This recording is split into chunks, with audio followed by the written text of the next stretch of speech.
नमस्कार दोस्तों, राधे राधे। दोस्तों, ये सच में सत्य घटना है कि जब मैं लड्डू गोपाल को अपने ससुराल लेके आई थी और मैं उनको खाना नहीं खिला पा रही थी, तो क्या क्या मेरे साथ हुआ वही मैं आज आपके साथ शेयर करने वाली हूँ।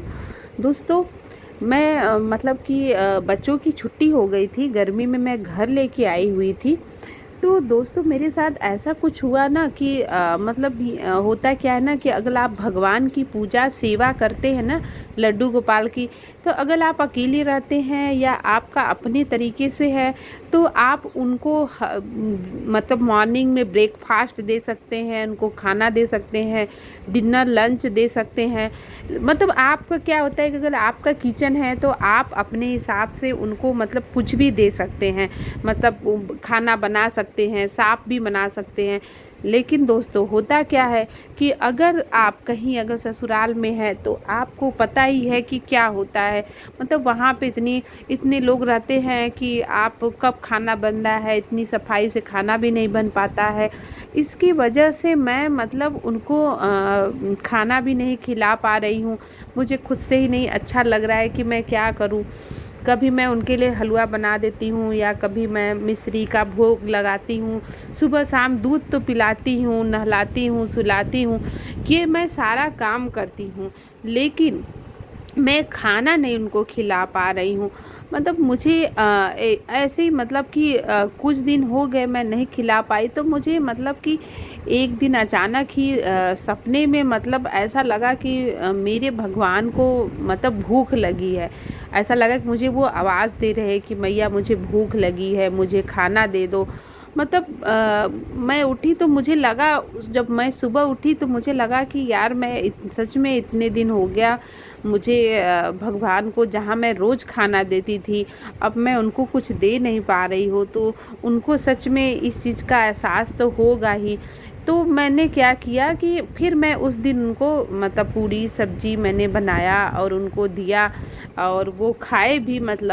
तो मतलब मुझे लगा कि यार सच में मतलब काश मैं मतलब जो अकेले उनकी व्यवस्था मैं कर पाती हूँ, काश मैं यहाँ पर भी मैं कर पाती।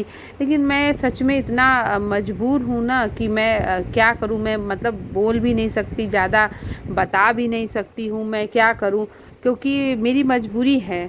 क्योंकि मतलब यहाँ पे उतना सफाई नहीं हो पा रहा है, वहाँ पे मतलब इतने लोगों का खाना बनता है कि ना पानी साफ है, ना खाना, लहसुन प्याज भी बनता है। तो मतलब मैं उनका अलग से ना व्यवस्था ही नहीं कर पा रही हूँ। तो मैं क्या करूँ, इसीलिए मुझे इतना ज़्यादा तकलीफ़ हो रहा है। लेकिन कुछ दिन की बात है, मतलब मैं जैसे ही जाऊंगी ना घर पे, वैसे ही मैंने सोचा है कि मैं मतलब इनका जैसे डेली रूटीन चलता है वैसे ही मैं डेली रूटीन इनका स्टार्ट कर दूंगी। क्योंकि हमारे जो लड्डू गोपाल जी हैं, अगर हम उनका सेवा भाव कर रहे हैं, उनका पूजा कर रहे हैं, तो भगवान हमारी मजबूरी समझते हैं। अगर हम भगवान को गंदे तरीके से, अगर भगवान को हम लहसुन प्याज वाला खाना दे रहे हैं, तो उससे तो अच्छा ही है कि हम उनको जितना कर पा रहे हैं उतना ही करें। क्योंकि उससे क्या होगा ना, उससे ज़्यादा भगवान हमारे ऊपर नाराज़ होंगे। क्योंकि हैं तो वो हमारे भगवान ही हैं। ठीक है, हम उनको बालक रूप में मान रहे हैं, ये अच्छी बात है, लेकिन है तो हमारे बालक। तो मैं पूरी कोशिश करती हूँ इसी वजह से कि जितना मैं साफ़ सुथरा उनको कहीं भी भोग लगा पा रही हूँ, तो मैं वही भोग लगाती हूँ। मतलब मैं ये नहीं सोचती हूँ कि अरे नहीं मैं यहाँ पे नहीं कर पा रही हूँ। मतलब मैं ऐसा करना ही नहीं चाहती हूँ कि भगवान को तकलीफ़ हो। लेकिन उस दिन सच में दोस्तों मतलब ऐसा एहसास हुआ ना, मेरे अचानक ही नींद खुली उनके यार, मतलब सच में मतलब उस दिन मैंने सुबह ही उठ के नहाया धोया, उनके लिए खाना बनाया और उनको खिलाया भी। मतलब उस दिन बहुत ज़्यादा लड्डू गोपाल जी खुश दिखाई दे रहे थे। मतलब अंदर से जैसे कहते हैं ना एक संतुष्टि होती है, ऐसा मतलब एहसास हो रहा था उनको देखकर। अब इतना अच्छा लग रहा था कि मैं आपको बता भी नहीं सकती हूँ। तो सच में दोस्तों, ऐसे ही आप अगर भगवान को लड्डू गोपाल जी को रखे हैं, तो लड्डू गोपाल जी आपको ऐसे ही एहसास कराते रहते हैं कि मुझे ये चाहिए, मुझे वो चाहिए।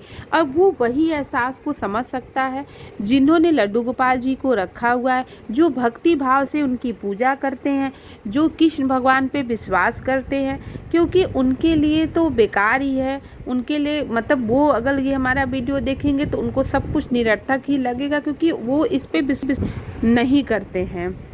तो दोस्तों आप लोग भी बताइएगा कि आप लोग लड्डू गोपाल की पूजा कैसे करते हैं अपने घर में, और आपके लड्डू गोपाल जी कैसे हैं। चलिए तब तक के